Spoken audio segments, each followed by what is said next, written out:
Om Sai Ram. Dear brothers and sisters, Jai Sai Ram. Is it too loud? Okay. At the outset, thank you very much for this elaborate introduction of mine. But there's no need for it. I'm sure many of you know me.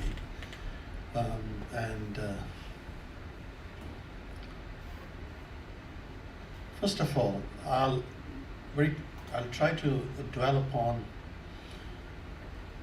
how I came in very close proximity of Bhagavan. Very briefly, in the introduction, it was said that Swami came to East Africa in 1968, June. That is the first time I had Swami's darshan. Before that, I had heard of Swami,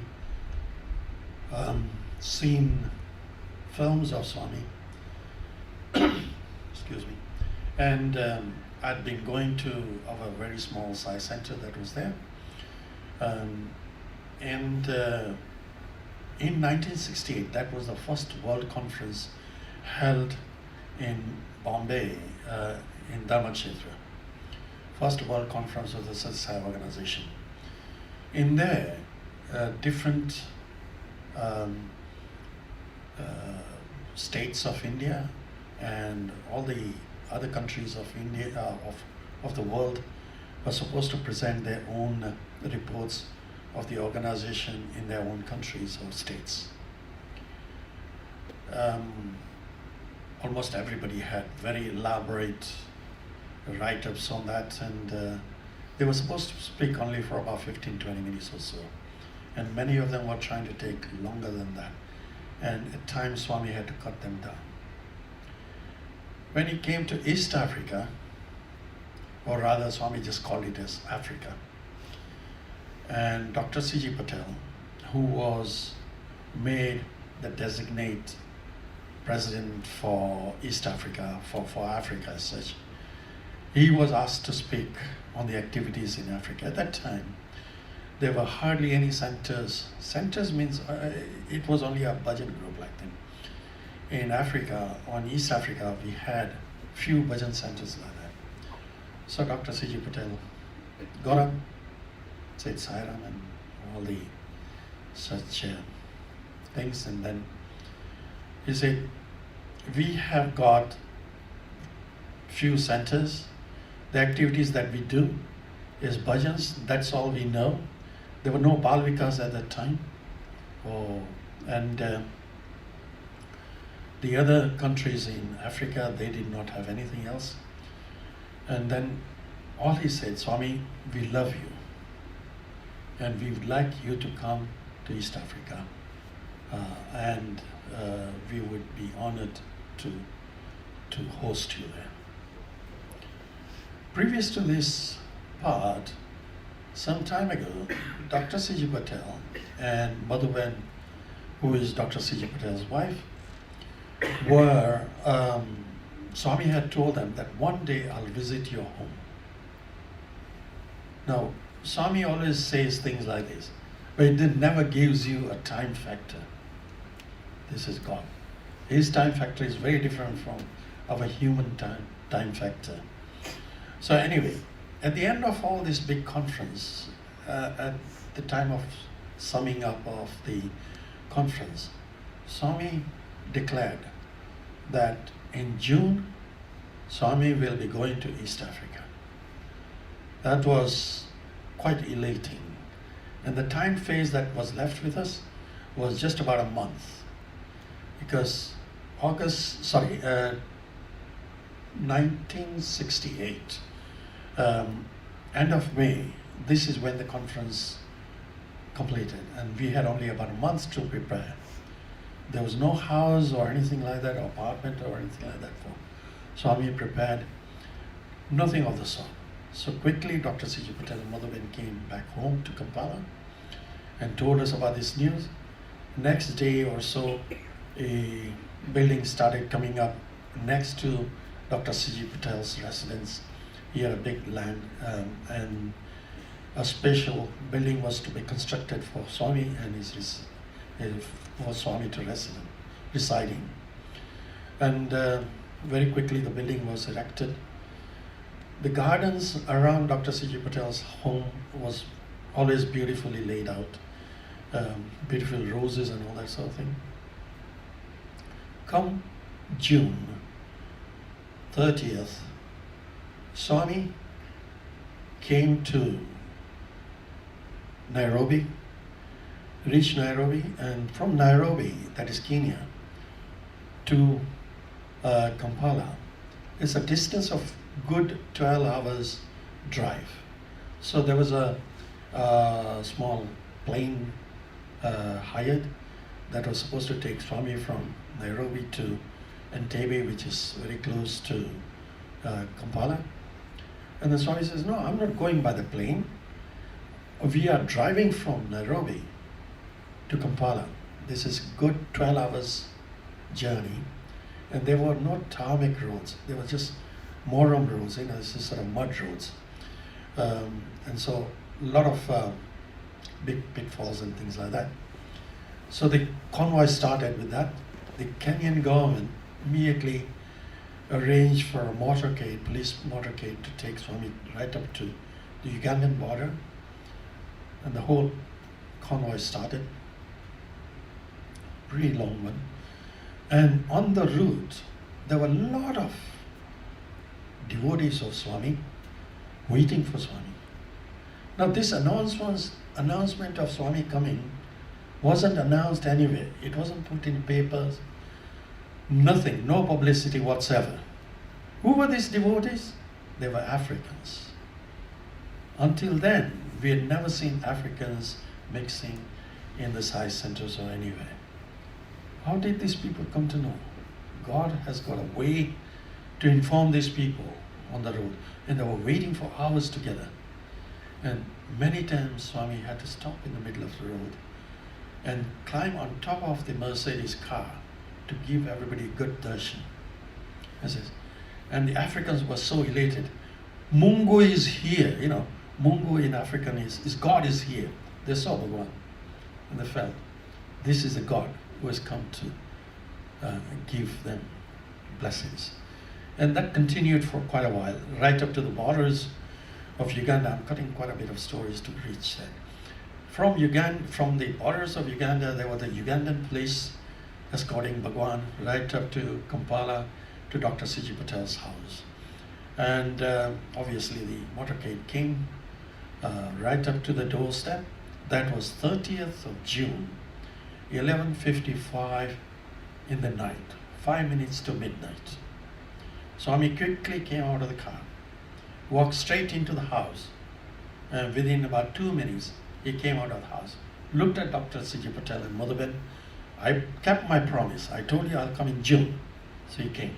Didn't give the date, didn't give the year. But Swami, or Bhagavan, always keeps his promise. June, he said, he was there. As soon as he had gone into the house, came out and made this statement, and then came outside. And there was a big marquee outside where a lot of devotees were waiting for Swami's darshan. And obviously, just about midnight, there were Africans also waiting. There's something happening here, so they wanted to see what was going on. And they saw Bhagavan there, had the darshan. And for the next 14 days or so, Swami was in Uganda, in East Africa, and we had beautiful darshans.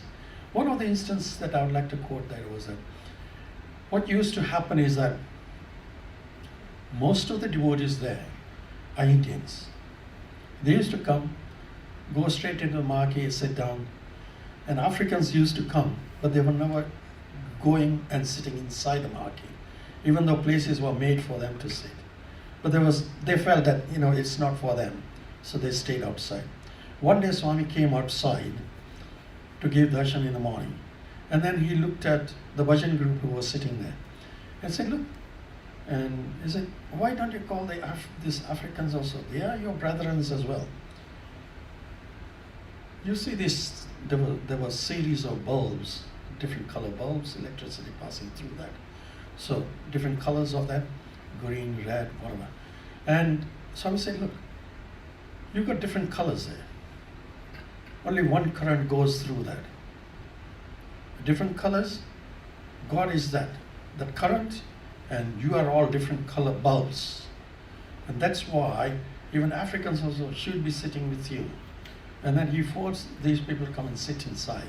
And since then, we have seen quite a few people joining the Sai centers. And nowadays, if you go to Nairobi and places like that, we have seen Africans taking over the Sai centers, singing beautiful bhajans. I'm sure some of you might have seen this on the YouTube and things like that.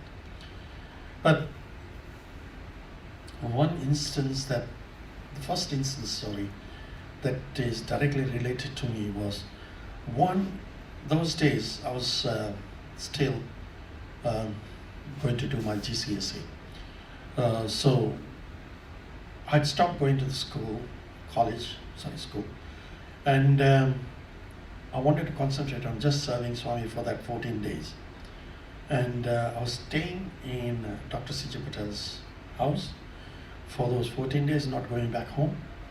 And early morning, my duty was to decorate a long path that was leading from Dr. C.J. Patel's house to the marquee outside.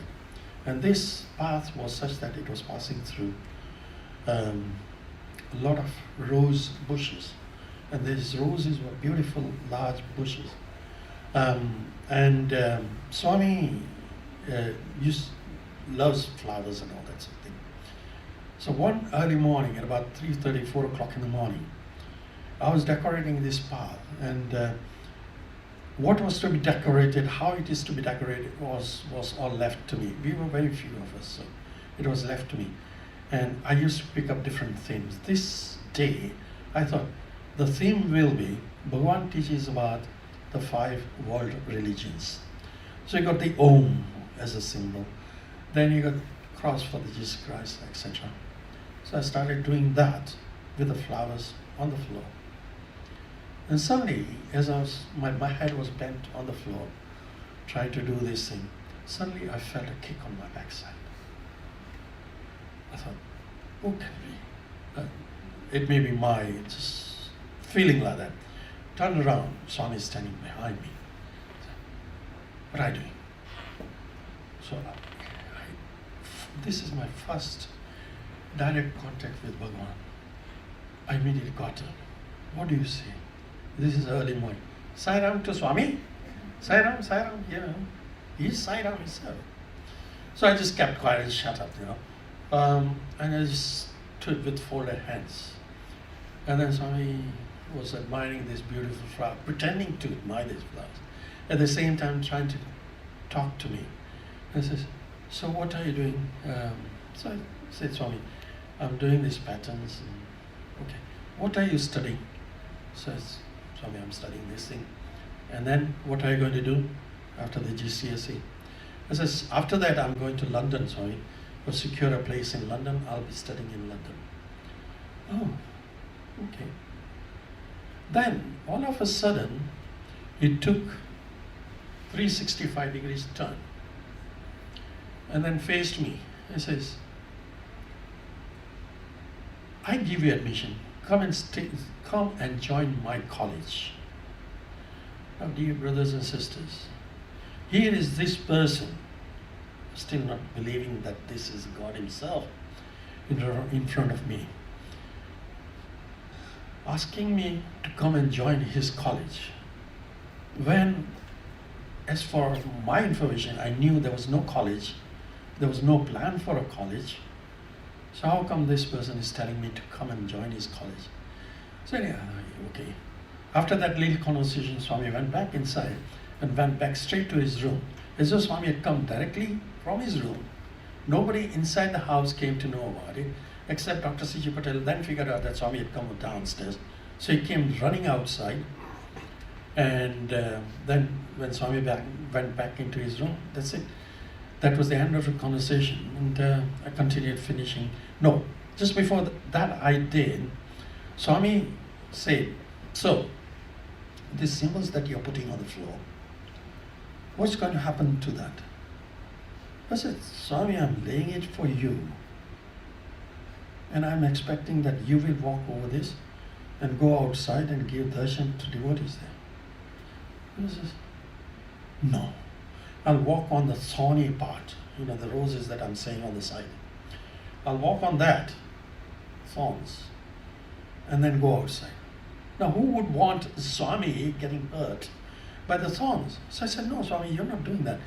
He said, no divinity will walk over symbols. So if we put symbols on the floor, and if there is a chance that somebody might walk over it or disrespect it unknowingly, that is no, definitely no. So Swami says, no divinity will walk over there. So immediately my plan had to change and I had to put something else. Like in Prashanthi you've got these beautiful flower decorations of the paths. Similar thing, I had to do that. So that was my first lesson as well. And obviously, to cut the story short, after Swami went back to India, in between I had quite a lot of interaction in between. That people like Idi Amin, I'm sure all of you have heard of him.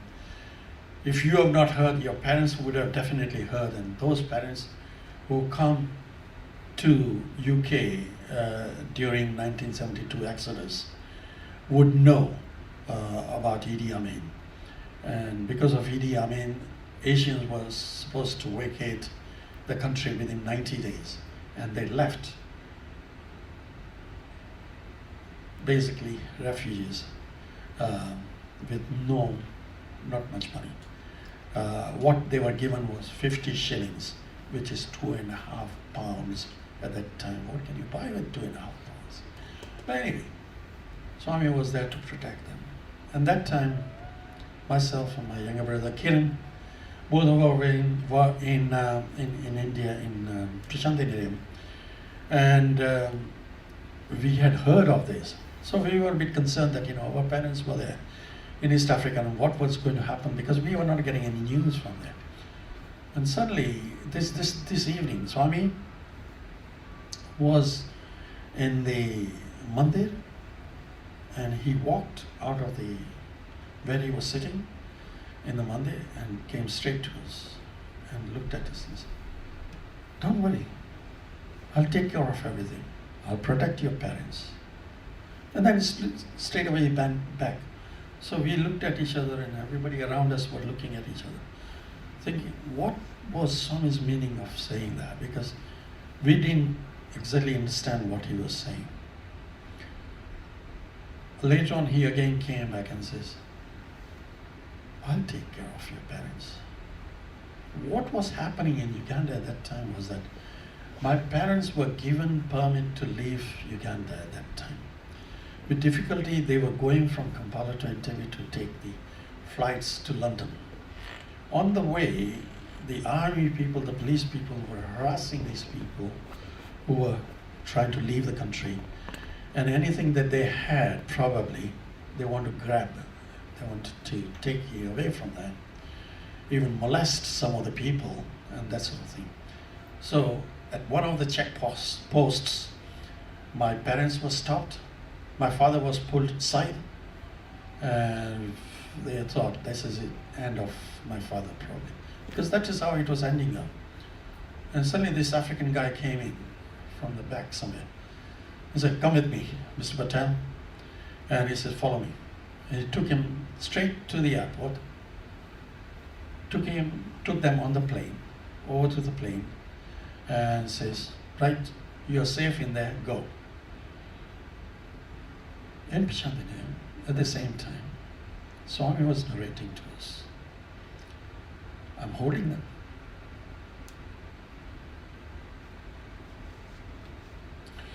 I'll take care of them. I'll make sure they are safe. After they landed in Britain, I don't know, Stansted or some RV airport somewhere, we managed to somehow contact them after 2 or 3 days. And they did narrate this incident. They said an African person came in with an afro hair, big afro hair, and pulled your dad, told them to follow them into the plane, and made sure that we were safe on the plane. The plane left Ugandan border, and Swami was again coming and telling us, the plane has just left the Ugandan borders as such. So there were instances where the planes were recalled even after leaving the airport. They were recalled back to Entebbe. But this time they let it go. And obviously, who was that African? Bhagwan himself. What leelas does Bhagwan play or have to protect his own devotees? When you put your faith in him, unwavering faith takes care of everything. Then back in India, I'd like to narrate quite a few. When you start talking about Swami and his leelas, there's no stopping to it, there's no end to it. Where do you start, where do you finish? There's nothing like that. I'll give you another instance. Distance doesn't matter. Okay, my parents were so far away, yet Swami was protecting them. Swami was in Prasanthi, yet he was in Africa as well. Another instance I'll tell you. Soon after I went to India, one day, just before the college started, Swami told me, go and visit your grandfather. How did Swami know that I had a grandfather in Gujarat? He said, no, he's getting very old, It's about time you visit him. The college is not opening yet. Go and visit him. And I thought, okay, Swami's instruction, go, and then come back after a week or so. I went, saw my grandfather, nothing to do in Gujarat. So, after a couple of days staying with him, I went to Baroda. Now Baroda, why Baroda? Dr. C.G. Patel's second home was in Baroda. This is where Swami visited his home in Baroda as well, when Swami went to Gujarat. And Swami stayed at Dr. C.G. Patel's home in Baroda as well. So I thought, I want to see that home as well. So I went to Baroda, and there I met Dr. C.G. Patel's son, younger son, Atul. And in the conversation, he told me, I thought, Naveen, you were going to Swami to come to India to study medicine. I said, yes. But you're going to Swami's college. Yes. Swami doesn't have a medical school. Huh? This question suddenly comes in my mind. It's a thought, just momentarily. This thought comes in my mind. I'm about 1,000 miles away from Prasanthi Nilayam, or Vrindavan, where Swami is. And this thought comes in my mind, hey, Swami trying to tell me something, fibs? And then, no, Swami can't do that. No, I mustn't entertain such thoughts in my mind. So totally forgot about it. And then after a few days, where Swami had instructed me, went back to Parthi. That time Swami was in Parthi. Came to Swami, and Swami was in the old mandir, the mandir that is there now. But before this mandir came up, this beautiful architect and everything that came up, there was a sort of the newer mandir. The old mandir is somewhere down in Puttaparthi. I'm sure some of you have seen it, but this mandir, before it was well decorated and all that mandir I'm talking about.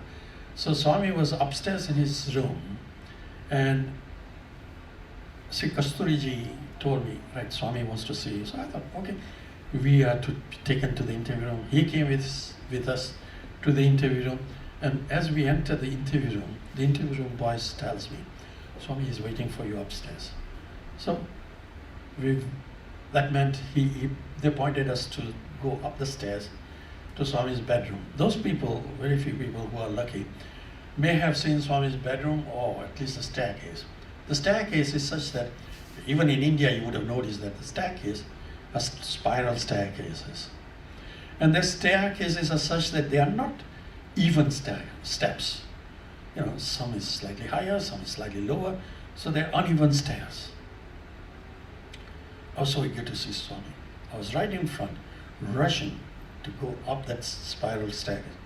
Right at the top of the staircase. Oi, rowdy, get out! Who told you to come here? Oh, Swami's there, looking very fierce, angry. So, is he telling me? I'm looking at him, looking at the back. Staircase is very narrow. Behind me, Anup Shah is there, the person who came with me from Uganda. Behind him is Dr. Kasturi, Mr. Kasturi, Professor Kasturi. He was behind him, and Kasturi was smiling and grinning, you know. These boys are having straight into the fire. Swami is grilling them. So I thought, one side, the volunteer boys say is that, you know, we have to go upstairs. Here is Swami telling us to get lost. And what is going on? So, very disturbed, very perturbed. I wanted to go out because, you know, Swami is telling you to get lost. So I was trying to go out. Yeah, and I cannot move because these 2 or 3 bodies are behind me. So I'm stuck there. Then Swami looked at Anup Shah and said, I've got an admission for you in the college. Not for this rowdy. This is funny. Before going to Gujarat, Swami promised both of us will get college to admission and all that sort of thing. There was no issue, and that's why he sent us to Gujarat. Why is he now saying there's no admission for me, but there is admission for Anup Shah? What, something is not right here. And then he says, you go to Gujarat, speak to Atul, and you got doubts? Swami cannot arrange a medical school for you? Huh? Then penny drops. Slight thought in your mind, which I've totally forgotten, Swami has invoked that again. Oh my God. Just that simple, slight thought has made all this difference. And what do you do then? After all, he is your mother and father. What do you do? Grab his feet. That's it. Don't leave him. Did that. I'll see what I can do. You know, is it the Lord of the Lords cannot do anything? No, I'll have to speak to so many people, the Vice Chancellor and the Principal and all this. I'll try to see if there is a seat for you. Leave it to Swami. But, you know, that is our Lord who wants to play with you. He's like Krishna. And such leelas that I've seen with Swami. Unfortunately, I've got very little time or hardly any time left now. I was going to dwell upon other things as well, but one thing I would say is that, dear young brothers and sisters here, never forget, Swami never, ever leaves you, never forgets you. You may not see him in physical form, but he's there. He takes care of us at every step. All we need to do is surrender to his will. Surrender to him all the time. If you got any questions, any problems, lay it to him. Somehow he will make sure that your answers, your prayers are answered. And, you know, rest of it, other stories that I've had, I've already spoken about it to quite an extent. Thank you very much for giving me this time. Thank you, Swami, for giving me this time again to narrate this beautiful experiences that I've had with you. Jai Saram, everybody. Just before we say thank you to Uncle, I just want to open it out to the floor. Has anyone got any questions? Because this is your chance. You know, we've heard Uncle's experience, so has anyone got any questions? Don't be shy. No? Okay, I'm going to ask you a question, Uncle. So we asked, before today's program, we asked the youth to submit questions via a Google form. So some of them might be quite random, so here goes. As a youth, I feel my voice is not heard or seems second best in comparison to an alumni. This has made me reluctant to take part in many activities. Are alumni more spiritually advanced? If so, how do the rest of us reach such an elevated level? Interesting question. It's sorry. Yeah, it's quite a question. You see, this is where I'm saying that nobody is sort of lower and upper in these terms. In spiritual path, people have got at a different level. But whether an alumni or a student or somebody who is born in UK and lived whole of their youth life in UK, how is it different? Sometimes they do feel that where we were, Swami was the main sort of thing that we were looking at, and that is where we were gaining our strength from. Same thing can happen elsewhere as well. You don't have to be in presence of Bhagavan, as Swami many times says that whether you are close to me or away from me, and he gave an examples of this thing that when you got a lamp, around the lamp, just around under the lamp, you see the darkness. That is what many people who are in Prashanthanilayam, they are like, they are living in darkness. But the brightness is spreading everywhere. So Swami is spreading his love to everybody. And we should not feel left out.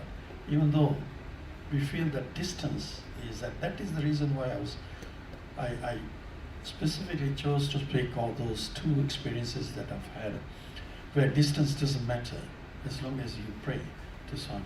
But you may want something, and you feel that you want that thing now. That is not up to you. God knows the time when He needs to give it to you. When, where, it is up to you. But the time phase is, God's time phase is different from ours. So I would feel that youths in UK or elsewhere in the world should not feel that they are away. Staying away from Prashanthanilayam also, what I'm saying is that away from Prashanthanilayam, as youths or devotees of Bhagavan, we can do such a lot of work. Follow, just work also if you don't want to do, fine. But if you just follow Swami's principles, Swami's teachings, that is all that is required. Help ever, hurt never. All these sort of slogans that Swami has left to us, if we just follow that, other people just looking at us, our behavior will make such a lot of difference. I don't know whether that answers some of your questions, but this is a very wide. It was an interesting question. I think everyone here would agree it did touch upon many of those factors in the question itself. You actually answered my second question. I was going to ask how you spoke about faith and how we surrender or should surrender, and you touched upon following Bhagavan's principles and continuing what we do. So is there anything as young adults we can do practically to, or is there a technique that you use to surrender? Or? The surrender is very difficult. This concept of surrender, unless, I personally feel that, unless you've had an experience of that sort of thing, is difficult. For me, initially, excuse me, initially going to Bhagavan, I was a bit skeptic. Because we are brought up in a scientific world, you are always questioning everything that is happening around us. You want to question it. And that is the same thing, I had it in my mind as well, that, whatever I saw in front of Swami, I was questioning it. And initially I wasn't accepting Bhagavan as God, Bhagavan. And constantly I was having this interaction with Bhagavan. Fortunately, I was very fortunate that Swami had left the doors open to me. I could walk into Swami's bedroom anytime, day, night, evenings, I could walk into it. So many times what I used to do is that after Swami had given darshan and interviews were finished, I would go upstairs to Swami's bedroom. Swami would welcome me. And Swami would sit in his couch. It was a bed-like thing. And he would open some of the letters, but he knew exactly what was in the letters. So. And what I would do is that I would just sit at the Swami's feet, and he would allow me to do Padaseva, sort of massage Swami's feet. I feel that is one of the greatest sevas that I could do. So I used to do that, and in between Swami's, Emi Samachar in Telugu. So by that time I'd learned a bit of Telugu, is in the sense that what is the news? So I just kept quiet. I learned a few things that when Swami says something like that, just keep quiet. He will open the topic by himself. And then he will pick up different topics. Excuse me. He, sorry, what was your question? So is there any practical tips that as young adults can take from surrendering and keeping that faith as well? So this was similar questions that came up, and Swami those days used to eat pan, betel leaf, betel nut. He used to, after meal, there used to be a silver box, and in the silver box there was a bit of tuna, pan, and the sopari, all in that box. And Swami used to apply a bit of it, roll it, put it in his mouth. That's a mouth refresher. And he showed me this leaf and he said, "What is this?" So I said, "Swami, that is palm leaf." Okay. Then in that box there is a little silver spoon to pick up the sopari. So he took that little silver spoon and cut an oval shape and said, "What is this?" I said, "Swami, it's still leaf." He blew on top of it. And that turned to a pendant, medallion. He says, "What is this?" He says, "Swami, this medallion." "What's that on top of it?" It's a Rama. The whole leaf turned into Rama. He says, "Swami, Rama." Shiva. He kept changing this form. Jesus, then Buddha. And kept going on. Quite a few avatars of God he showed me. And I kept saying these are the postures that they were there. And then he blew, and there you could see all the deities on this little medallion or this pendant, and that was the Virat Swarupa. How did I know that? Because all the gods were there, and I had heard of this from Madhuben. That's only occasionally shows this Swarupa. It's not seen by many people. Rishis go and pray in the Himalayas for years together to achieve that Virat Swarupa darshan. And showed it to me. I showed Swami, Virat Swarupa. Good. Just then, Kasturi or Kutumra, one of those persons, comes in. Anything to be done in Prashanthi, these officials must ask Swami's permission. Even if a chair needs to be moved, they must ask Swami's permission. It's that strict Swami was. So Swami, they wanted something to, some administrative work, and came and asked him. So our conversation, Swami just stopped temporarily. And Swami gave them instructions. Kasturiji went back, and he looked at it and says, "I said, Swami, Virat Swarupa." "Ah, yes." "That is me." Very emphatically, "That is me." In my mind, great. Just before when Kasturiji walked in, I thought, that's it. I'm going to get that. This is how mind plays. I'm going to get, Swami's going to give me this medallion. That's it. I'm going to decorate nicely, put it in a gold thing, chain around the outside of the body. Yes. But in the end, this is what happens. That is me. God now. So I think Uncle beautifully summarized the fact that giving everything to Swami, regardless of what our own mind and thoughts are, is absolutely surrender to him. You pray to him in any form that you like, or the faith that you have. Don't change that form. And he will give Give his the response. answer. And I'm sure each one of us here have experienced that. With that, on behalf of the brothers and sisters, the young adults who have gathered here today, Uncle, I'd like to say thank you for taking on us a journey. Thank you for having me, Jai Sai Ram.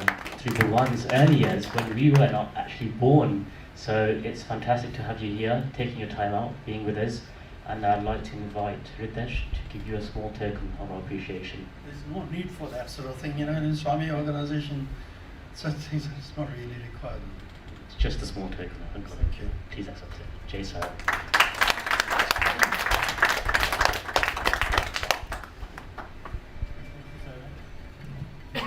With love and humility, I offer myself at Bhagwan's lotus feet. Respected elders, brothers and sisters, and the youth, Sai Ram. I'd like to narrate a few of the experiences that have helped mold my rapport and my relationship with Swami. So I'd like to narrate these key incidents and what these incidents have meant to me personally. So the first experience that I'd like to narrate is regarding my grandfather, the late Brigadier S.K. Bose. He was permanently settled in Puttaparthi and, as mentioned, was given many of the construction tasks. So if I can take you back to the 20th of October 1988, Dasera in the Purnachandra Auditorium. As is Swami's practice, Swami started his discourse with a Telugu poem. This Telugu poem was about life and death. So if Swami was on the stage, on the right hand side, where the gents were sat, my grandfather was sat in one of the chairs.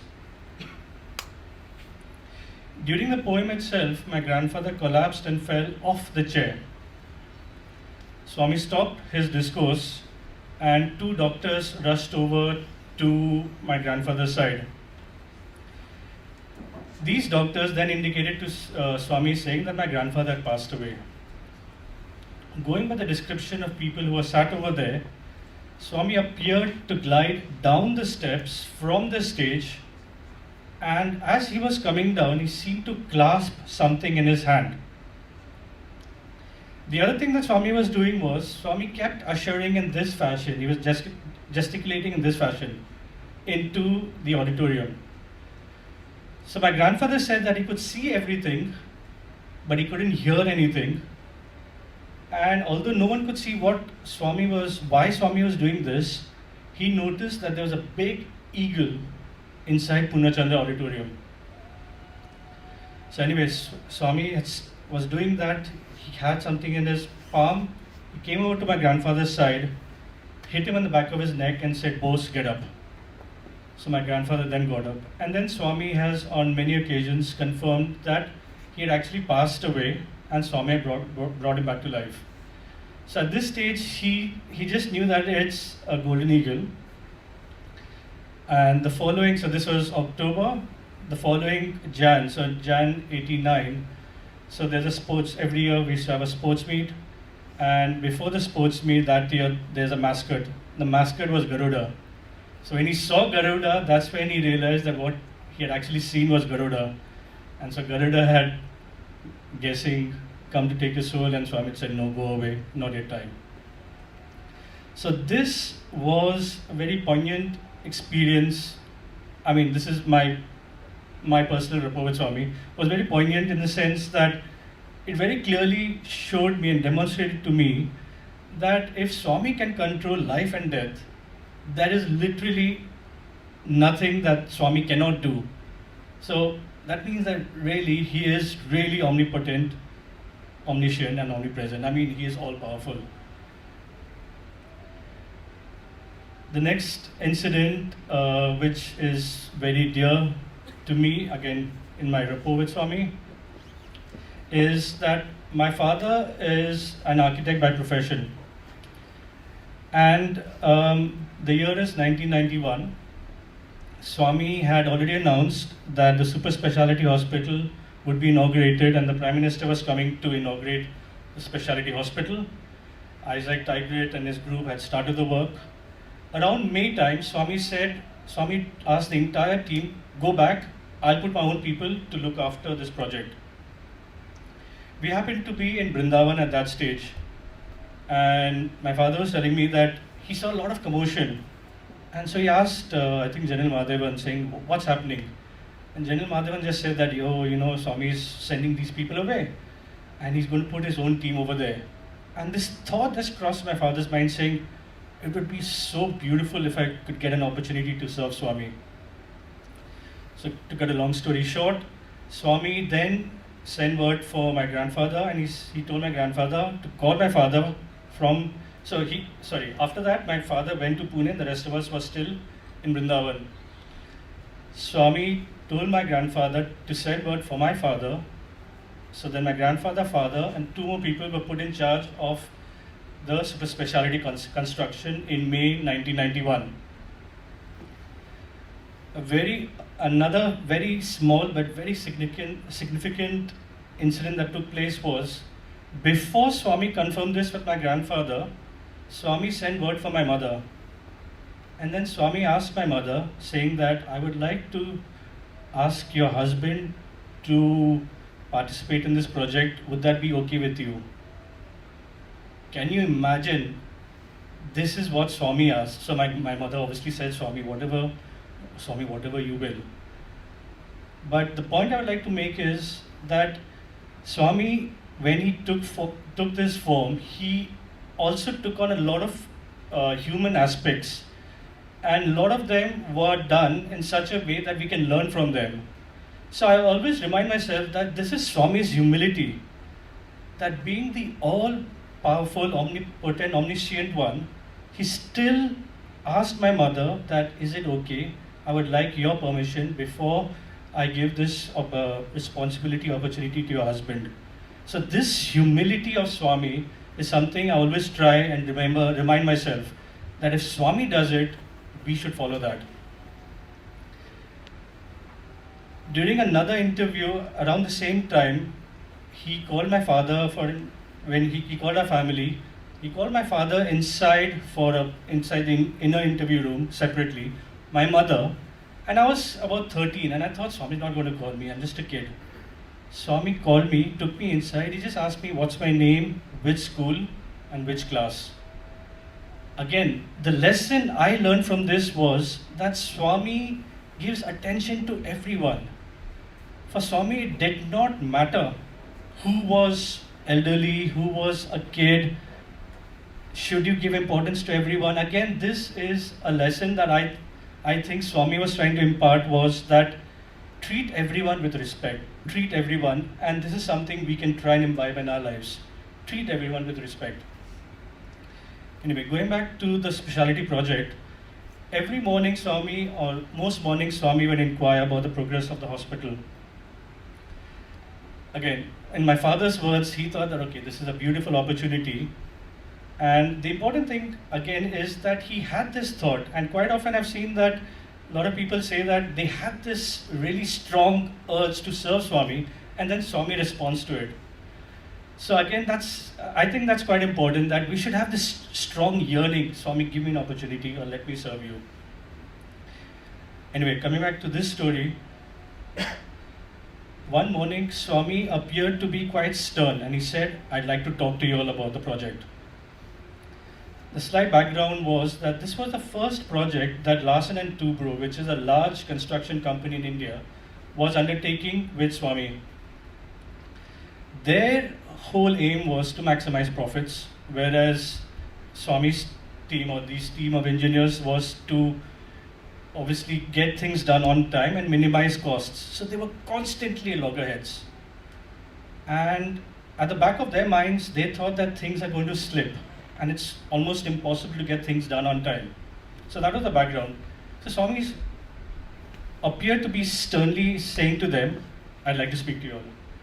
So the four of them discuss among themselves that, when Swami asks us why isn't it going according to plan, we should all sing from the same hymn book. Let's be consistent with our reasons.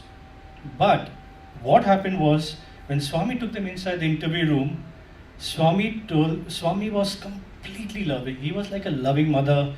He gave them food. He said, the reason I've called you all is Prime Minister's coming. I want you all to look smart. My engineers have to look smart. So this is cloth for you to get stitched. And then he said to them, I am giving you my assurance that it will be done on time. You just do your role. So what I understood, or what even my father understood from this, is that Swami's work, Swami's already decided that it's going to be done.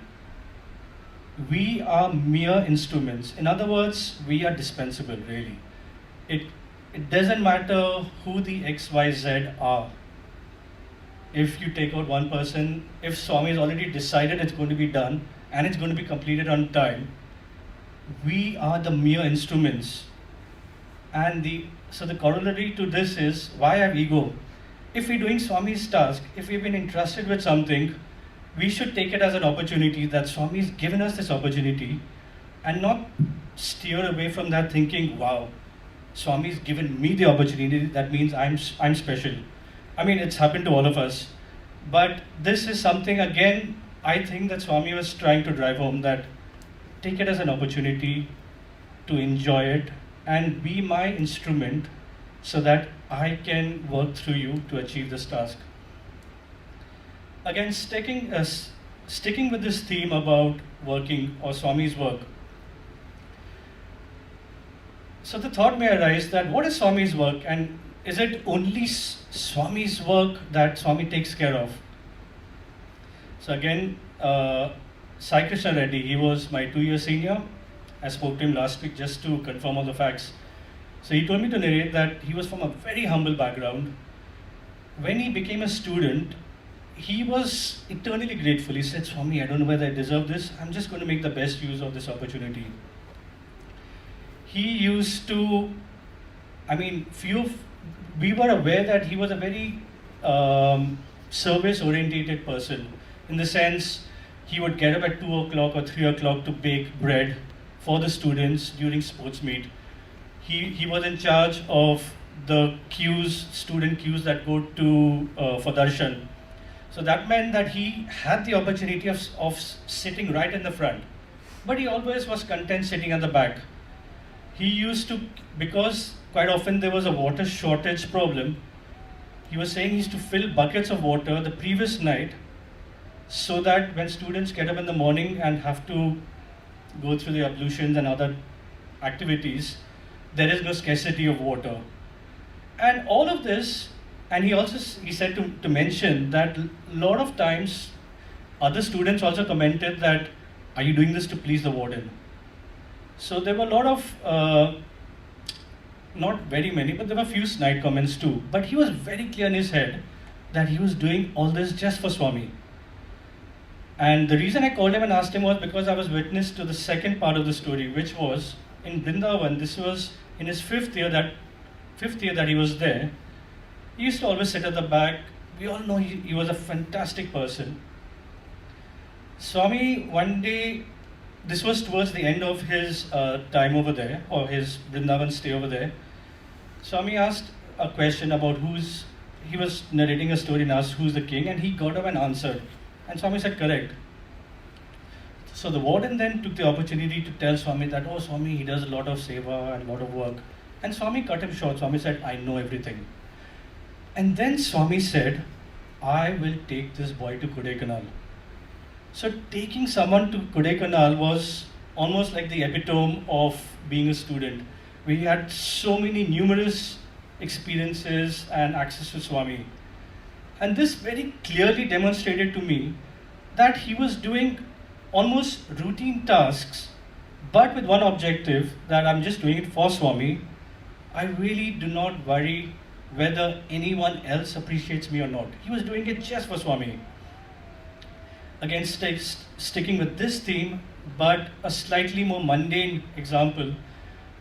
someone I knew very, very well was pursuing their PhD in physics at the University of Birmingham.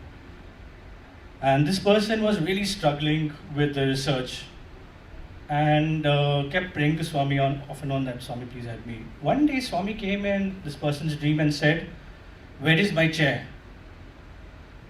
So the next morning, this person put a chair in that person's lab. And while doing the normal research, normal tasks, just kept saying that, okay, I'm picturing that Swami is here. I'm picturing that I'm talking to you. So, and yeah, and they finished the PhD successfully, and so that's almost a given. But what I'm trying to say is that this is a few examples through which we can potentially try to turn work into worship. So you do your mundane tasks. So Swami has often said that if you're at home cooking, you just assume or you think in your head that I'm cooking for Swami, I'm going to do the best possible and I'm doing it for Swami. If I'm a physicist, if I'm doing my routine work at work, I just think that, okay, I'm doing this for Swami. So there are a number of things we're constantly thinking of Swami. The work will be really, really of a very high standard. So I just thought that these were some practical examples that I've heard of people trying to turn work into worship. So I'd like to speak now a little bit about the almost rules of engagement with Swami that I had. Very early on, this happened when I was a student, that one day Swami was walking, as is Swami's practice, Swami was walking from the ladies' side. And the thought just crossed my head saying that, Swami, I know that you love me, but once in a while you should talk to me so that I know that you love me. So Swami was walking through the ladies' side, and I said, Swami, you haven't picked up any letters, please pick up some letters. Swami just started that, if I can call it the trend, wherein he would give one of the students a pack of letters that he had just collected and tell them to sit right at the front and then take it off them. So that was what was going through my mind. So I said, Swami, you haven't picked up any letters. So he then picked up a bunch. And as he crossed the ladies' side and came into the boys' side, again the thought crossed my mind saying, Swami, I know that you love me, but once in a while if you talk to me, I know that you do love me. Immediately he stopped in his tracks, turned, looked at me and said, boy, come. I froze. I thought, oh my God, Swami's read my mind, that's good. But he's now going to admonish me and chastise me for entertaining that thought. But Swami is very loving. He called me, he gave me the letters. He said, go and sit at the front. He finished his round, picked up the letters, gave me Pad Namaskar and went inside. So there were like these kind of incidents wherein he showed that he can read my mind. So that also helped start a relationship with Swami.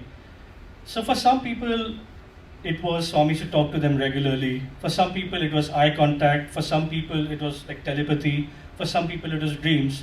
And that's what's so lovely and unique, that every person has this unique link with Swami, which may make sense to someone else, may not, but it's unique to each person.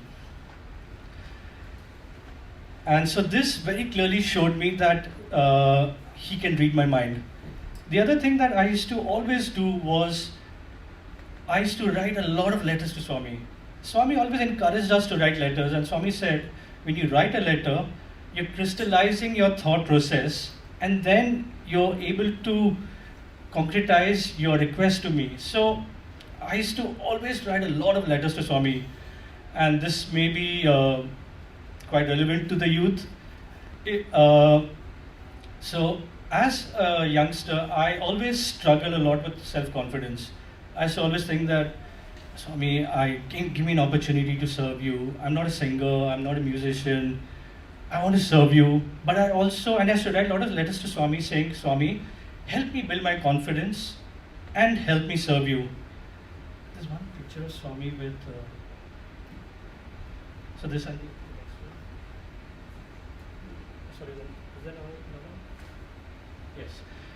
So this is, his name was Koche Singh. He was studying medicine in England. It's a very long story. Anyway, he was suffering from schizophrenia. So this is Trey Brindavan, and at the back, just behind Swami, you can see a kind of a tank. And just beside the tank was where the person on the right used to live. This person was suffered from schizophrenia, did not appreciate Swami at all, and Swami had undertaken the task of looking after him. So every year, 2 or 3 students, so 1 year 3, the next year 2, following year 3, students would be entrusted with the task of looking after this person. So that included taking him for walks, cooking his meals, everything. Taking food, clearing everything. And so I used to write these letters, and one day the warden came and said, Bose, Swami has agreed for you to be part of, Swami used to call us Chai Boys. And this again taught me so much. I know firsthand that he did not appreciate Swami. And this taught me again that how unconditional is Swami's love. This person does not appreciate Swami. Still, look at this. Swami is holding his hand, and Swami was always so loving towards him. So, by trying to help this person, it really helped me understand Swami better. It helped me develop my confidence. And the other thing is, this I've learned the hard way. When we're praying to Swami, we shouldn't have preconditions that when I'm telling you to help me, I actually mean that if I get this job that I'm interested in, that's how you're going to help me. No, it doesn't work that way. When we're asking Swami to help us, we can't have any preconditions because Swami knows what is best. So this was a very important lesson that I learned, how unconditional is Swami's love. The other picture is that of that we have seen many times is of Swami serving. Again, as a manager, if you think of Swami as a manager, I mean, that's how I used to look at it. Do you imagine the Lord, I wouldn't imagine the Lord of the universe breaking their own back to serve, to set an example. So these are things that I think that I try and see that, okay, if you ever become a manager, this is how Swami would like us to be. Hands-on. Swami was always hands-on. Swami didn't say that you take care of it.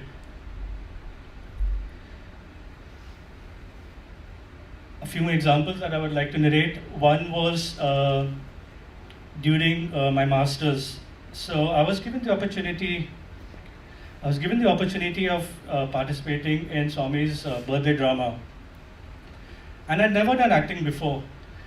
And the dramatics lecturer, the lecturer in charge of dramatics, came to me and said, Bose, you'll be in this year's drama. I said, sir, what is my role? He said, don't worry, the protagonist will go through a moral dilemma. On one side, you've got the good character giving him good advice. On the other side, you've got bad character giving him bad advice. He said, Bose, don't worry, you're playing the good character's role. You're going to be reading out all Swami's dialogue. Swami will be very happy with you. So I was overjoyed, but also nervous, because I was like, I've never acted in front of Swami. I've never acted, period. And I'm going to be acting in front of Swami. So I gave it my level best. I had to practice a lot. I should really try. I said, if I'm doing it in front of Swami, I should really give it my best. Swami sent the Vice Chancellor for one of the practice sessions. The Vice Chancellor watched the entire dress rehearsal, and his only comment was that the person playing character is too boisterous and should mellow down a little bit. So I then went to the director and said, I'm so sorry, sir, I let you down. I'll try and change. He said, no. He said, the Vice Chancellor doesn't know anything about acting. I'm telling you, what you're doing is fine. So Sudhindran, whom Giridhar mentioned earlier, he was my batchmate, so I turned to him, I said, what do we do? He said, pray to Swami. So when everything else, that should be a first refuge, but in this case, when everything else failed, I said, Swami, you have to help me. So I started working harder, practicing more and praying harder. Swami called the entire group of us for an interview. And during the interview, Swami, so as soon as we entered and sat down, 3 times Swami asked, Swami gauged, and I don't think he was using his divine qualities, just as a human being, he could gauge that I was a bit nervous. And what did Swami do? 3 times, I think twice to the warden, once to the dramatic lecturer, he asked, Bose grandson, what's he doing? And then they said, Swami is doing this. But what Swami did through that was he put my mind at ease by inquiring about it. Then, as we were enacting the play, so what we would do was we would enact one scene and then move out, and the people who are going to enact the following scene would move into place. So before my scene started, I was sat like that. Then Swami looked at me and said, no, sit like this. So I sat like that. And then, as we were enacting our scene, wherein the protagonist goes through a moral dilemma, Swami was constantly looking at me to kind of, he was anticipating what I would say. And which was slightly bizarre because I was basically saying all Swami's teachings. But it was like Swami would listen to the protagonist. He wouldn't look at the person who was the bad character. He would just look at me like, what's he going to say? And after the entire play got over, he directly walked to the Vice Chancellor and said, Bose's grandson, very good acting. So in this way, he answered my prayer. The next day was the Chaitanya Jyoti inauguration, and my uncle, who's the curator, was in the interview room. And Swami remarked to him saying that, he referred to me and he said he acted very well. So what I learned from this was, and I've seen this time and again, that Swami never ever lost an opportunity to encourage people. Every time he would see something small, Swami always took the opportunity to encourage people. He never left. You could literally, when Swami was walking, you could just clear the path for Swami, and Swami would be very appreciative of that. So just through these examples, I've just tried to highlight certain things that maybe which are important and small things that we can try and emulate in our lives. I just like to end with 2 very quick things about what Swami does not like. As Giridharanna was saying, ego is a big no-no for Swami. And I experienced this firsthand. In one of the class interviews, Swami asked me, what's your name? I said, Swami Sai Gunaranjan. He said, oh, I only named you. I said, yes, Swami. And then he created and gave me a ring. So the next morning, I was sad. So we were sitting with a thank you card. And I was thinking in my head, Swami now knows me, Swami recognizes me. My chances of Koday have gone up significantly. As Swami was coming, I don't know how many of you all know this, but if Swami wants you to know that he's looking at you, he will make you know he's looking at you. And if he wants you to know that he's avoiding you, he makes it known to you he's avoiding you. Swami was an expert at this. So as Swami was walking, Swami turned to the other side, spoke to about a few people on the other side, walked that way and then walked away. And this I've seen on numerous occasions. At least as far as I'm concerned, he's got zero tolerance for ego. The moment it rears its head, I know that something's going to happen. So, thank you so much for this opportunity, and I hope some of these may be applicable to other people. Thank you, Sarah. Thank you very much for that, Gunaranjan. So just to briefly summarize, you reminded us about taking opportunities to serve Bhagwan and the society, being the instruments of the divine source, that we need to carry out our duty and continue to offer all to him. Whatever we should do, offer to Bhagwan, doing work and having that mindset, all work becomes worship. So, like you said, you surrender, you offer to him, and the next question was going to be, I'll just say it, this was a question from one of the youth, we live in an era full of distractions, gadgets, mobiles, this being one of them, social media, news and the media. is there anything you do personally that helps disconnect to connect? And you did almost summarize it by saying anything we do, we should offer it to him, and that becomes worship in itself. But is there anything you can add to that, or anything that you do personally that helps you connect with Swami?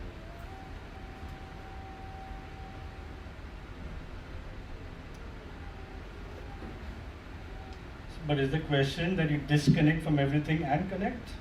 Yes, that's the question, yeah.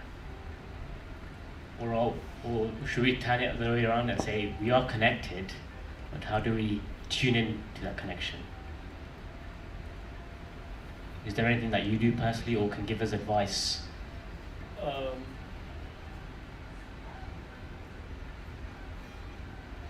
I've put you on the spot. Yeah, I knew it's going to be a tough question.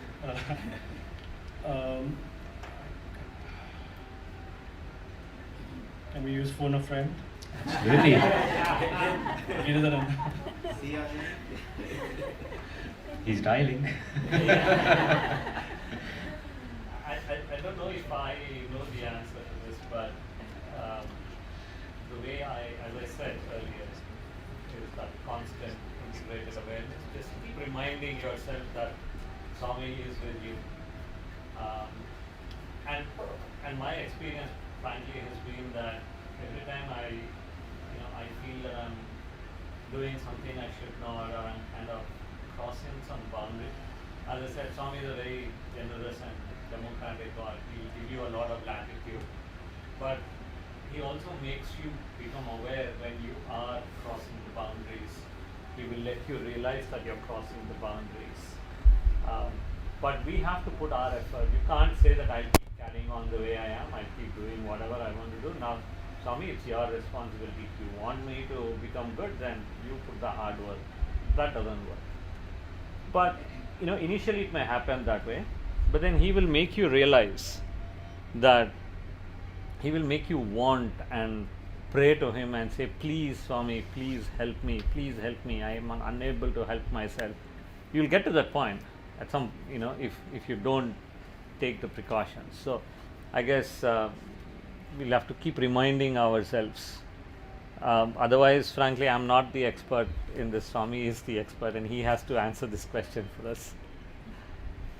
But no, I think that does answer the question, and I think sometimes we do look for a difficult answer or something quite profound, but I think, as Swami says, we have a monkey mind and we dive deep into these things, but like Uncle said, it's just giving ourselves that reminder.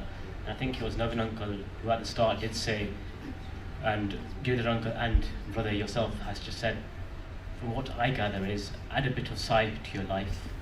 And I think having that simple reminder of Swami's teachings, his human values, I think that has reminded us of that. Yeah, so I'd just like to add very quickly that I've noticed and I've heard people say this, and I completely agree, that there are two stages of our relationship with Swami.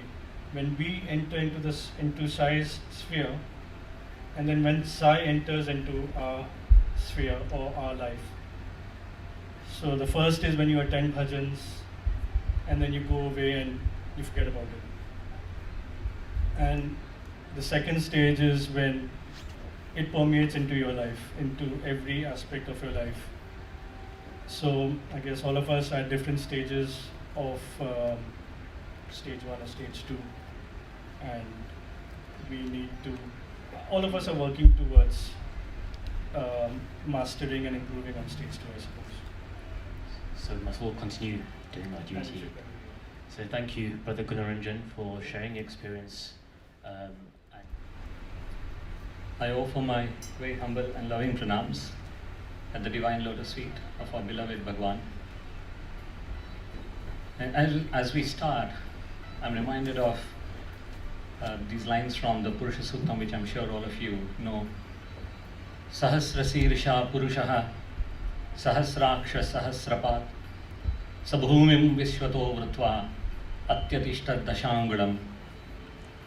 And it means I have thousands of eyes, thousands of limbs, hands, legs. I cover the entire universe, and yet I extend above this universe. Very interestingly, these lines, the meaning of these lines, were taught to me by Swami himself. This is a meaning which, exactly in these words, Swami told. And the interesting history to this is that before I joined Swami's college, I used to, in my local Sai center in my hometown, which is a place called Vishakhapatnam in Andhra Pradesh, I was no expert of Vedam, I was no expert of Sanskrit at all, but it's like in the kingdom of blind, the man with one eye was the king. I knew a little bit more than many of the other youth in there, and so they asked me to teach this Purusha Suktam. They asked me to teach anything called Vedam. This was the only thing I half knew. And when I started to teach, I only knew 2 paragraphs of this Purusha Suktam. And I learned as we went along. And reading a book, I explained the meaning to them. When I joined Swami's college, the summer course was starting in that year, or restarting that year after a very long gap. This was the year 1990. And the last time the summer course happened was, I think, 76, 77 or sometime around then. So after a long gap, the summer course was starting again. So Swami was putting a lot of attention on every little aspect and detail, which he always does for everything anyway. And one of those days I got the opportunity to chant the Vedam in front of Swami before the evening evening program was starting. So we were standing on the side of the stage. So Swami came to us, and then he walks on to this one. And that day, we were chanting the Purusha Suktam. So Swami just looked at me and said, "What are you chanting?" "Purusha Suktam, Swami." Okay, that was all. Swami went and sat, we went chanted, everything was over. Back in Puttaparthi, one of those days in the evening when Swami was talking to us, he was talking to boys in general, not to me in particular. He was talking to the person who was in charge of the hostel kitchen. And Swami was asking, what did you have, what did you make for lunch today? And everyone said, sambar, Swami. There was, whatever, among other things, there was sambar. And Swami said, well, there were no pieces at all, no vegetables in that sambar. What sambar was that? And he said, you need to be careful. When you were carrying that sambar, you spilled some on the way. There's a small corridor sort of thing, a small hallway kind of thing between the kitchen and the dining hall. And apparently, I didn't know about this, some sambar was spilled on the way. So Swami was talking about this, and that's when he suddenly looked straight at me and said, I know, where am I? And then he said this, Sahasra Sirsha Purusha, he said this, all these lines, and said, do you know the meaning? I was completely blank. I explained the meaning to the people a few months back, but I was completely blank. And Swami then gave this meaning. I always remind myself of this as it's not just at a time when something is going right, going wrong, whatever, doesn't matter. I always remind myself of this, that Swami is an eternal witness, always, to whatever is happening with us in our lives. There was a question earlier about the alumni being someone superior or spiritually more advanced, and I am here, it's like I'm feeling sorry for myself. Now what do I do? Swami talked about, and then I was asked to speak about tests, how Swami tests each one of us, or in general, what kind of tests we go through in life. How do we face those tests? How should we prepare ourselves for those? And how do we come out successful from those? Correct? That's what you wanted. Before I go much further, I want to ask you all one question. What is your understanding of a test? I mean, just randomly, anyone. This is a small group. Let's keep it informal. Just tell me, what is your understanding of a test? What do you think is a test? Anyone answers, great, otherwise I'm going to pick on someone. Something that has to be overcome to then gain an extra level in something. So Okay. To gain, yeah. Alright, any other definitions, thoughts? When you're going through like a difficult time when a few things are going wrong in a small period, that's when you start saying I'm being tested. I don't know if you've heard, what he said was, when you're going through a difficult period, you feel you're being tested. Any other thoughts? An obstacle put in your path. An obstacle. So it's a hurdle, it's an obstacle that you need to get over. Someone from the ladies' side? It's like a challenge, but A challenge. Okay, testing anyone or else? discrimination. Any others? So what we understand by test, so I'm assuming that when the question was asked about how do we overcome, how do we face the test, how do we overcome these, I think the definitions are very clear in the minds of people. We think of a test as a challenge, as a hurdle, as a difficulty, as something that you need to cross and then you will get to a next level. It's like year 7, you give the test at the end of the year, you go to year 8. You don't do well, you don't go. And likewise, it continues. So once you've completed your graduation, then the tests of life start. And then, in your workplace, you're given challenges, you're given tests. You do that, you get your promotion and move on to the next level.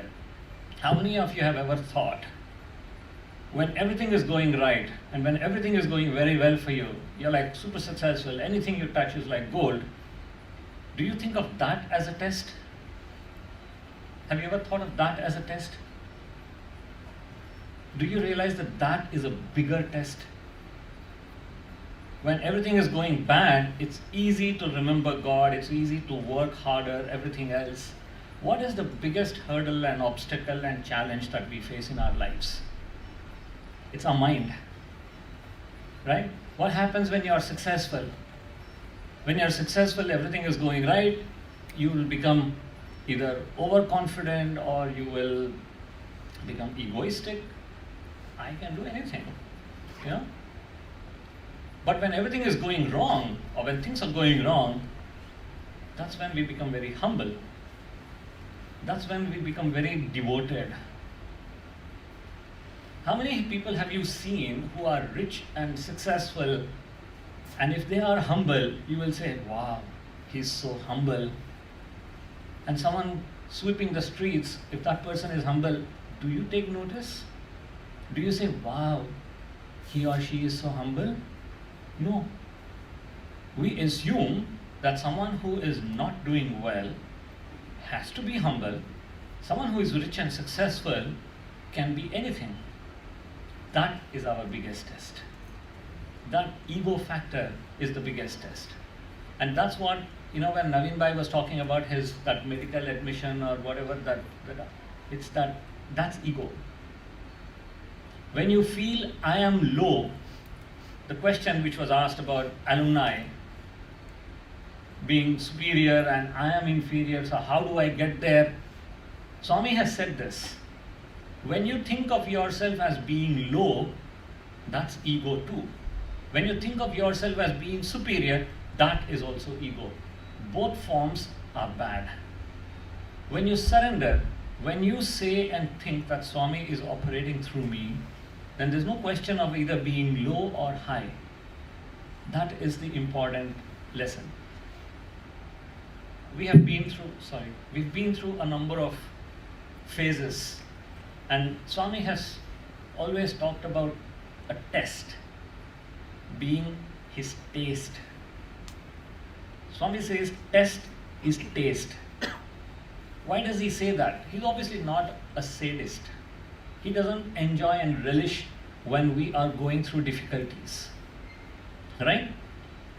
So I remember this thing where Swami in his discourse, I remember when Swami talking about, I think maybe Janmashtami, was talking about Mother Kunti. She's the mother of the Pandavas, right? Swami said Kunti used to pray to Krishna and say, please give me difficulties. I don't know if any of you have heard this. honest to God, when Swami said this, I thought, Swami, why would anyone ask for difficulties? You are stretching it too much just to make a point. That was a thought that crossed my mind. I said, it's not possible. No one will ask for difficulties. Now, this is, I think, sometime around maybe 91, 92, sometime around then. Twice he said this. Twice I thought this.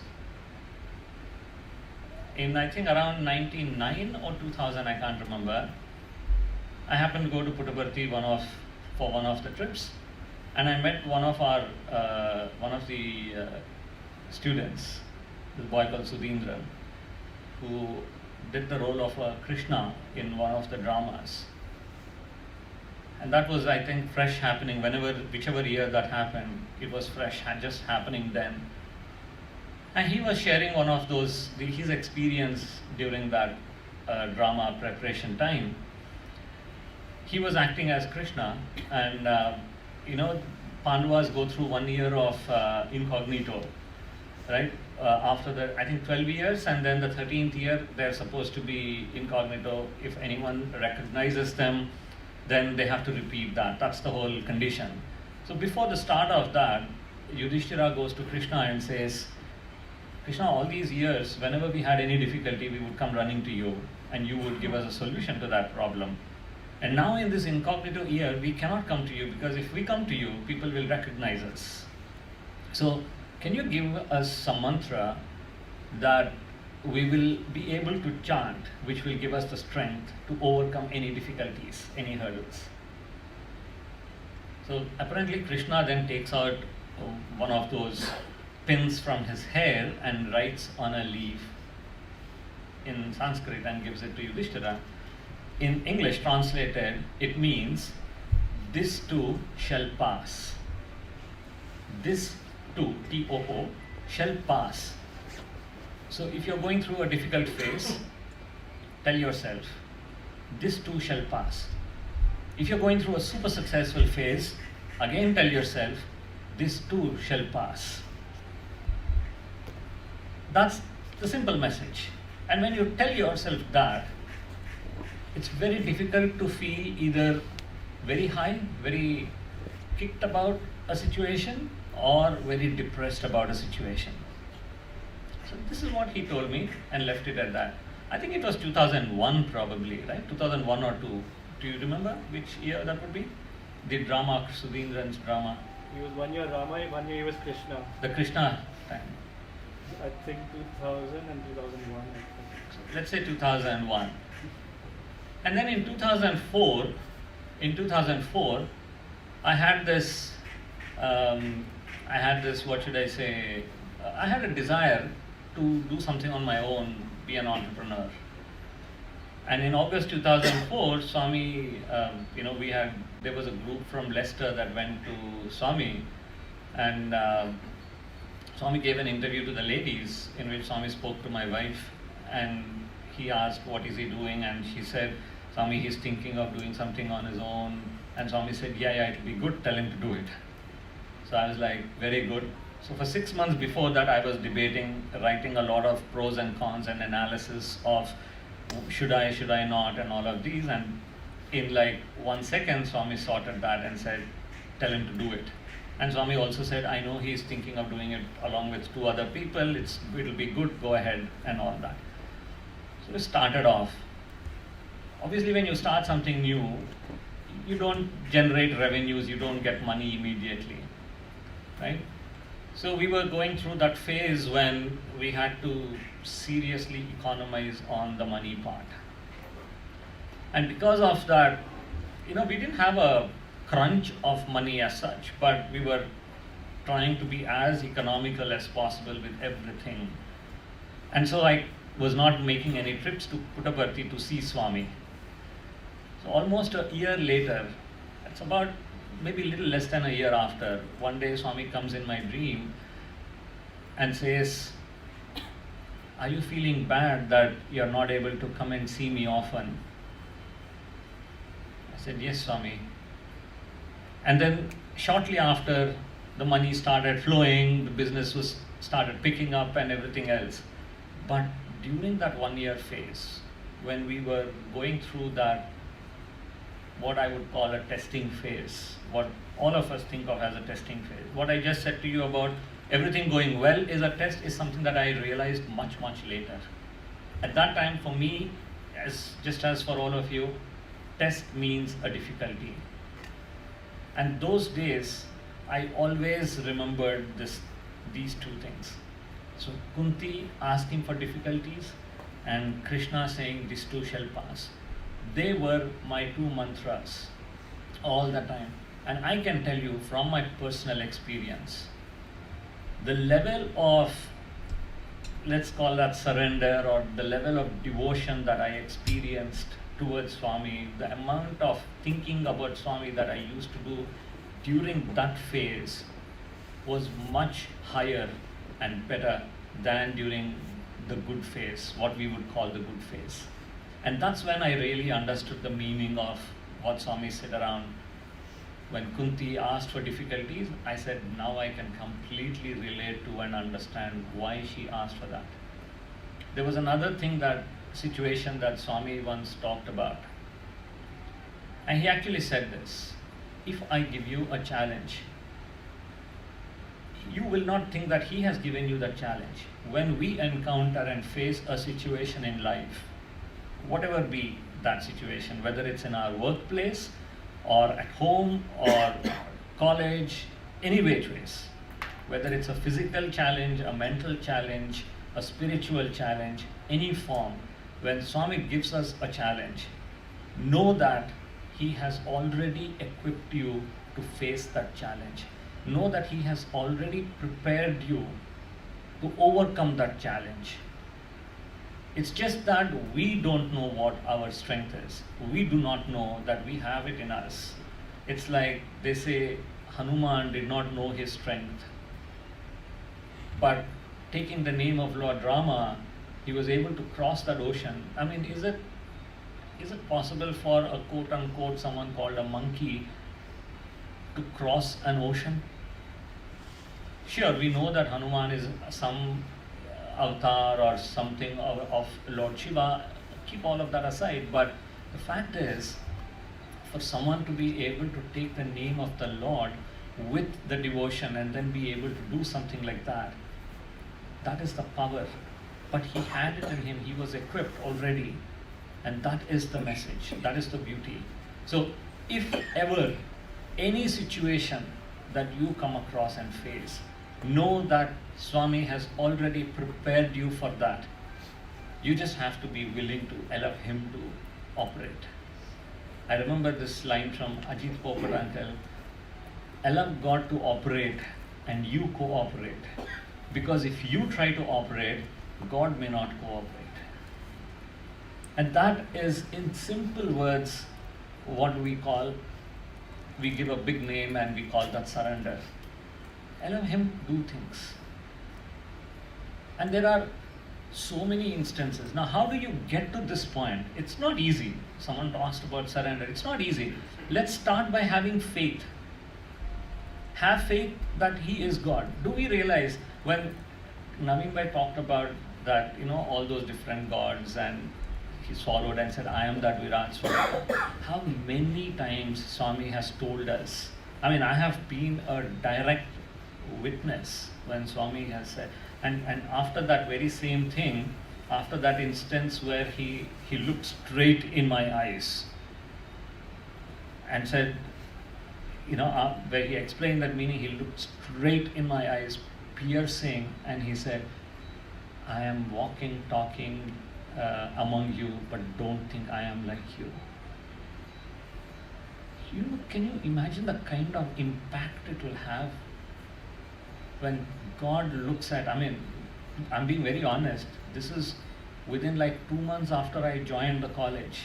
I didn't know. Well, I grew up in a family that believed in Swami as God, but me personally connecting to Swami as God and accepting and feeling him as God happened gradually. It's not like a switch that you just put on and it happens. He put a lot of effort. and it's His grace that He put that effort in drawing me to Him. It's not as if I put an effort to go to Him. I'm being very honest. And He is drawing each one of you and each one of us. Think of it. You are so different from all the other youth out there in this country and in this world. They are spending their time and have a different set of priorities. You people have chosen to walk with values. You have chosen spiritual as one of your goals. At least that's your goal. You think today that, no, it's not just spiritual. I don't want to be a sannyas. I mean, spirituality does not mean you have to give up everything and become a sannyas, right? You do whatever you are doing and you have God. You take God in everything you are doing. That is spirituality. It is our misconception that spirituality means leave everything else and go to the forest. And that is why Swami used one phrase, one term called CIA, constant integrated awareness. Constant is constant, forever, always, integrated. Whatever you're doing, if you're going to the cinemas, take Swami with you. If you're going somewhere else with your friends, take Swami with you. Swami has never said, don't do things, don't do it. Yes, of course. Swami has said, there are certain basic things I expect from my devotees. He said that. Swami said, no non-vegetarian food, no alcohol, no smoking. These are the three things he said as basic. My devotees, these are the basic. But Swami is also very democratic God. He's very kind. He's not someone who will come to you and say, from now, stop it. He said that to someone I know. A father of someone. He said that. Swami said, if you don't stop smoking from today, said, I will not allow you to come to Puttaparthi. He didn't stop there. He said, I will not allow you to attend any Sai bhajans or any programs even in your place. He said, not only that, I will not even allow you to think about Swami. What does that tell you? If we are able to think about Swami, if we are able to say a Sai Ram, if we are able to sit here, listen to Swami's stories, it is His grace. It is His blessing that we are able to do this. So Swami is creating an environment for us to be able to experience His life. His creation. I remember this one incident. There was a boy who was with Swami, very close to Swami. He used to kind of literally live with Swami. And one of those days when he was going in the car with Swami, Swami was in what we would call a generous mood. He's always generous, but we give these titles. And Swami said, what do you want? Ask whatever you want. This boy kept quiet. So 2-3 times, the fourth time when Swami asked what do you want? This boy said, Swami, I want to see your Virat Swarupa. This what Naveen Bhai was talking about. Virat Swarupa is basically, so when I see you now, I see A, B, C, all of you, each one of you with your names as individual identities. But if I'm able to see you all as one single or in that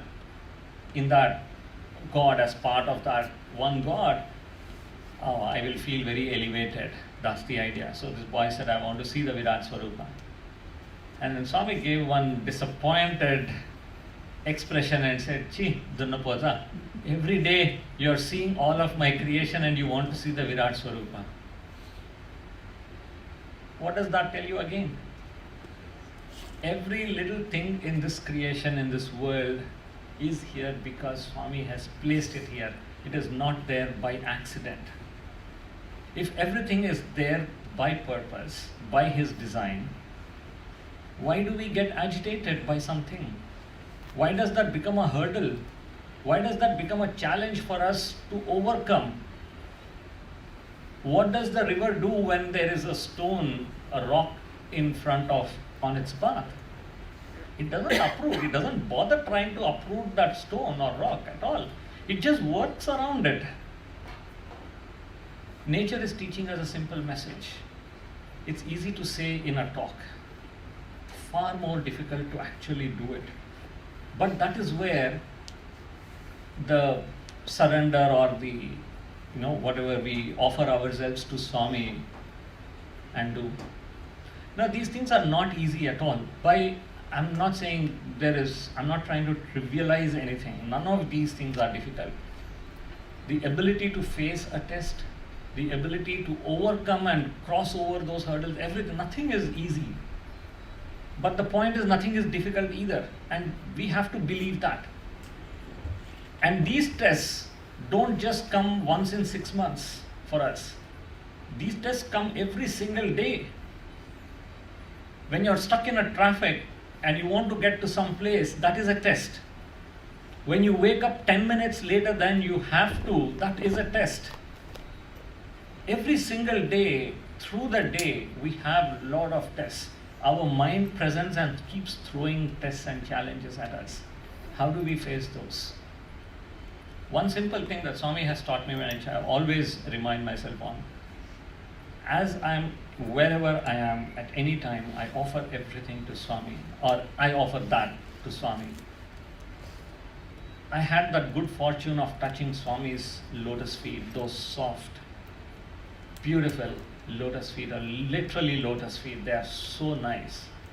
I had that good fortune of touching the lotus feet of Swami, and I remind myself of that all the time. Rain or shine, that is my refuge.